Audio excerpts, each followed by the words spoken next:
big news break coming in, the Hindenburg matter, which is being heard in the top court. We're now given to understand that the centre has agreed for a committee examining this existing regime and regulators' role in preventing meltdown situation of shares has happened to Adani shares after the Hindenburg research report came out. We have our executive editor for legal affairs, Rhythm, also joining us. Rhythm, if you can take us to the updates from the Supreme Court.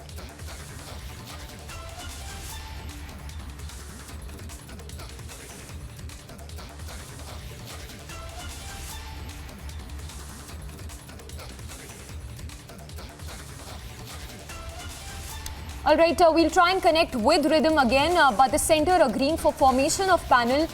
This is with the Hindenburg research report matter, which is being heard in the top court as we speak.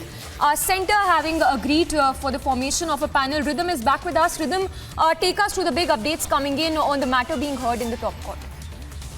Well, as the centre was speaking in the Supreme Court, they spoke very, very clearly today.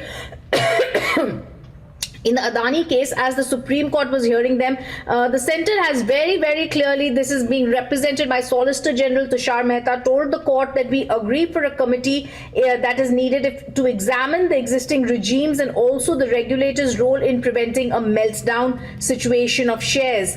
As happened to Adani shares after the Hindenburg research report, but they also insisted the Supreme Court could choose the composition of experts committee from names suggested by the central government. The Solicitor General of India also said, Tushar Mehta tells the Supreme Court, though the government is of the opinion that the existing regime is regulators and agencies are fully competent to deal with such situations, it would not oppose the Supreme Court's suggestion for an expert committee to go into strengthening of the existing regime. What this means is that if the central government or the Supreme Court does believe that there needs to be some sort of a committee that needs to be formed to be looking into any such news further on, the central government is in agreement with it. They are not going to disagree with it, and they're fine if this happens. Now, the Solicitor General also said existing framework fully equipped to deal with such a situation. The government has no objection to constitute a committee to look at the framework. They can submit boundary